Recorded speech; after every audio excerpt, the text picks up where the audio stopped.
오늘도 열왕기하서 17장에 기록된 이 말씀을 통해서 하나님께서 주시는 은혜를 우리가 함께 나누기를 원합니다. 여러분, 이 열왕기하서 17장 말씀에는 이 북쪽 이스라엘이 아수르에 의해 멸망을 받게 되는 역사적인 사건이 기록이 되어 있습니다.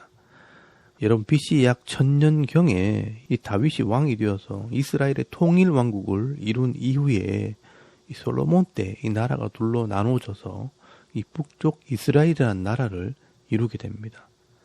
그런데 그 나라가 약 200년 만에 이 땅에서 멸망을 받게 된 것입니다.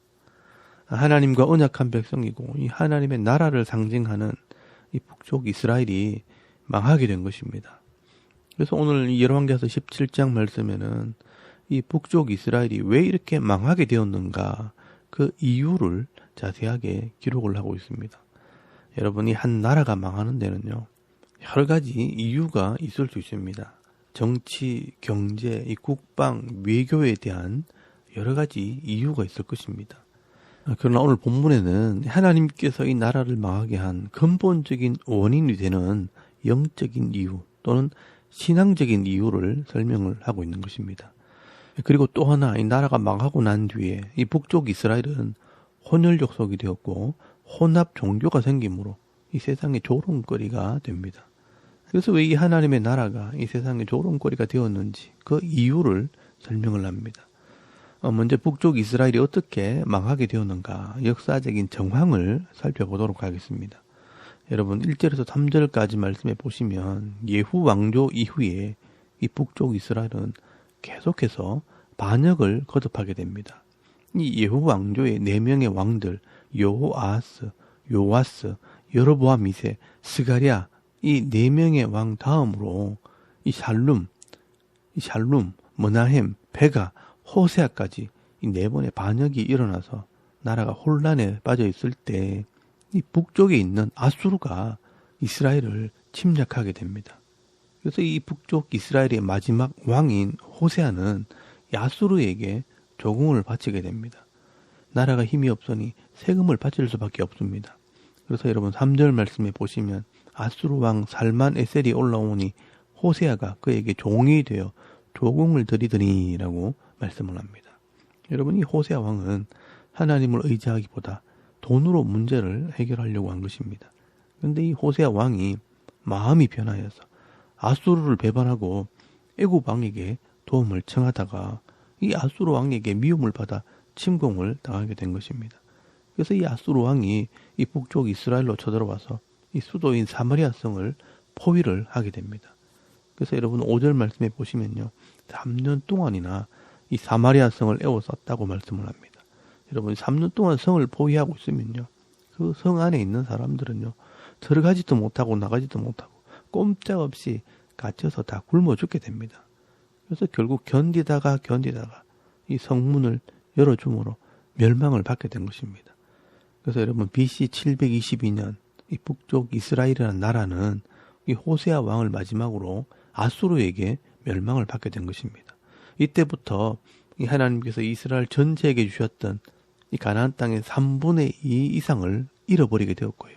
12지파 중에 10지파가 망하게 된 것입니다.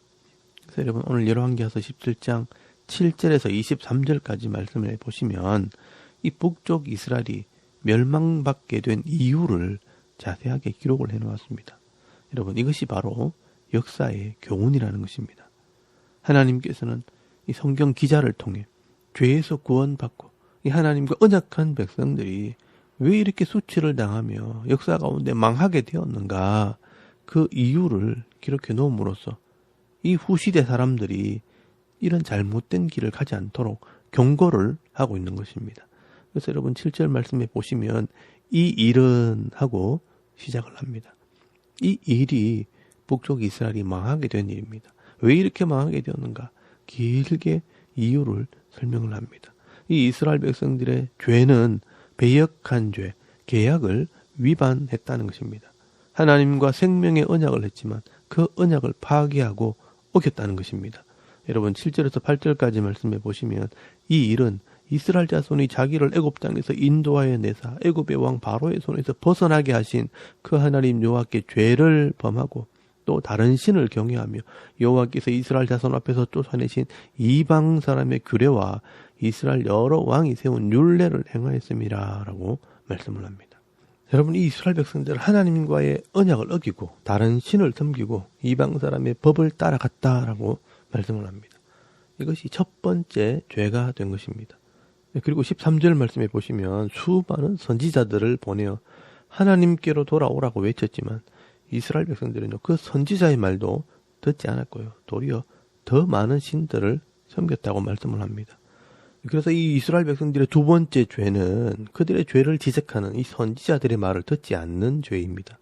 여러분 14절 말씀 이하에 보시면요. 그들이 듣지 아니하고 그들의 목을 곧게 하기를 그들의 하나님 여호와를 믿지 아니하던 그들 조상들의 목같이 하여 여호와의 율례와 여호와께서 그들의 조상들과 더불어 세우신 언약과 경계하신 말씀을 버리고 허무한 것을 뒤따라 허망하며 또 여호와께서 명령하사 따르지 말라 하신 사방 이방 사람들을 따라 그들의 하나님 여호와의 모든 명령을 버리고 자기들을 위하여 두 송아지 형상을 부어 만들고 또 아세라 목상을 만들고 하늘의 일월 성신을 경배하며 또 바알을 섬기고 또 자기 자녀를 불 가운데 지나게 하며 복술과 사수를 행하고 스스로 팔려 여호와 보시기에 악을 행하여 그를 경노하게 하였으므로 라고 말씀을 합니다.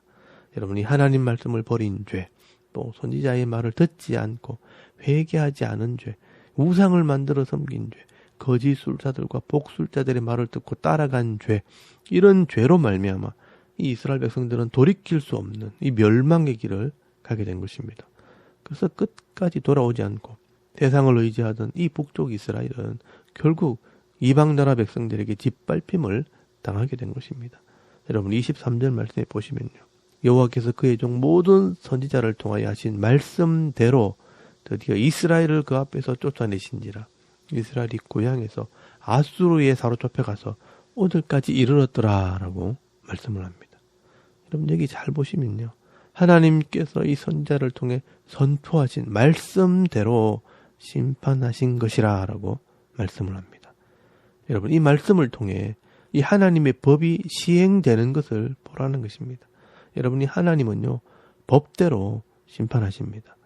지금 우리가 살아가는 세상도 마찬가지입니다. 죄를 지은 사람이 있으면요 법대로 경고를 하지만 계속 무시하고 더 큰 죄를 지으면 벌금형을 내리고요. 벌금도 내지 않고 반성하지 않으면 독촉장을 보내고 독촉장도 무시하면요 차압에 들어가고요. 차압도 무시하면요 경매로 다른 사람들에게 다 팔아버립니다. 그래도 계속 죄를 지으면요 구속시켜서 감옥에 보내버리고요. 그래도 사람들에게 피해를 입히고 반성하지 않고 더 큰 죄를 짓게 되면 결국은 이 법의 최고형, 이 생명을 빼앗게 되는 사형에 처해지게 되는 것입니다. 여러분, 이 지금 북쪽 이스라엘이 그런 심판을 받게 된 것입니다. 그래서 역사를 자세히 살펴보면요.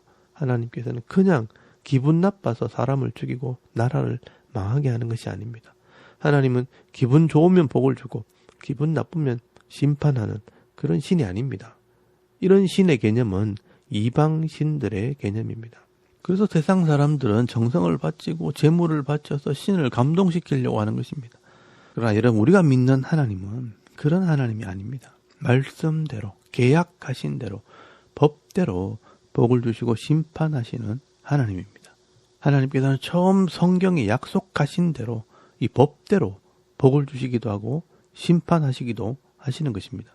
그래서 우리가 처음 하나님과 언약한 이 약속의 말씀을 잘 배우고 기억을 해야 하는 것입니다. 그래서 성경에는 이 하나님의 법, 율법에 대한 이야기가 많이 기록이 되어 있는 것입니다. 우리가 이런 개념을 좀 잘 알아야 하나님을 바로 알게 됩니다. 하나님께서는 법대로 복을 주시고요. 법대로 심판하시는 하나님입니다. 그래서 하나님의 법을 가르치는 목사가 필요한 것입니다. 적어도 하나님을 믿고 예수를 믿는다면 이 하나님의 법을 알아야 왜 복을 받는지, 왜 심판을 받는지 정도는 알게 되는 것입니다. 그리고 이 법을 잘 알아야 법이 주는 혜택도 누리게 되는 것입니다. 여러분 이것을 성경은 지혜라고 말하는 것입니다. 여러분 세상 사람들은 말할 것도 없고요. 성도로 할지라도 이 교회에서 수없이 외쳐지는 이 하나님의 법, 이 말씀을 듣고 깨닫지 못하게 되면 결국은 자기 욕심대로 또 세상의 법대로 살아가는 인생이 되는 것입니다. 그러므로 이 역사의 심판을 받아 망하게 된 이 북쪽 이스라엘의 모습을 보면서 오늘 저와 여러분은 이 하나님의 말씀을 잘 듣고 깨달아서 이 땅에서 살아가는 동안 영적인 복과 육적인 복을 받아 누리는 이 귀한 성도들이 다 되실 수 있기를 바랍니다. 그리고 여러분 24절에서 41절까지 말씀해 보시면 이 북쪽 이스라엘이 이 세상의 수치와 도롱거리가 된 이유를 설명을 하게 됩니다. 그 이유는요, 혼혈 족속이 되었고 혼합 종교를 믿게 되었기 때문입니다. 여러분, 이 북쪽 이스라엘은 나라가 망한 것으로 끝난 것이 아니라 이 아수르의 이민 정책 때문에 온 나라 백성들이 이방인들과 섞여버리는 일이 벌어지게 됩니다. 이 아수르 사람들이요, 이스라엘이라는 민족을 말살하려고 이 사마리아에 있는 사람들을 싹 잡아서 아수르 땅에 데려가 버리고요, 또 아수르에 있는 사람들을 이 사마리아 성에 살게 한 것입니다. 그래서 이 사마리아 성에는 남아있는 이스라엘 사람들과 이방인들이 함께 살면서 서로 섞여버렸습니다. 그리고 이 이방인들이 이주하면서 그냥 사람들만 온 것이 아니라 자기들의 문화와 이 종교를 같이 가지고 온 것입니다. 그래서 이 사마리아 성에는 온갖 이방신들이 가득한 땅이 되어버린 것입니다. 여러분 29절에서 33절까지 말씀해 보시면요, 그러나 각 민족이 각기 자기의 신상들을 만들어 사마리아 사람이 지은 여러 산당들에 두되 각 민족이 자기들이 거주한 성읍에서 그렇게 하여 바벨론 사람들은 수꽃 분옷을 만들었고 굿 사람은 네르가를 만들었고 하맛 사람들은 아시마를 만들었고 아와 사람들은 닙하스와 다르닥을 만들었고 스발와임 사람들은 그 자녀를 불살라 그들의 신 아드람멜렉과 아남멜렉에게 드렸으며 그들이 또 여호와를 경외하여 자기 중에서 사람을 산당의 제사장으로 택하여 그 산당들에서 자기를 위하여 제사를 드리게 하니라. 이와 같이 그들이 여호와도 경외하고 또한 어디서부터 옮겨왔던지 그 민족의 풍속대로 자기의 신들도 섬겼더라라고 말씀을 하고 있습니다. 여러분, 이게 사마리아 땅은요, 세상의 종교들이 한자리 모이는 이 종교 박람회장처럼 되어버렸습니다. 온갖 종교와 신들과 신상들이 가득하게 되었을 때 아무도 이 종교를 무시할 수 없는 겁니다. 그래서 이방신들을 섬기는 사람들이 여호와도 섬겼다고 하고요, 또 여호와를 섬기는 사람들도 이방신들을 섬기는 이상한 동네가 되어버렸습니다. 마치 우리나라의 원불교처럼 우리 모두가 다 원처럼 하나가 되자 하면서 모든 종교를 다 포함한 혼합 종교가 되어버렸습니다. 여러분, 이 원불교 사원에 가보면요, 각 나라의 종교가 다 섞여 있습니다. 그리고 이렇게 한번 섞여버리고 혼잡해지니까 다시 회복할 수 없는 상황까지 되어버렸습니다.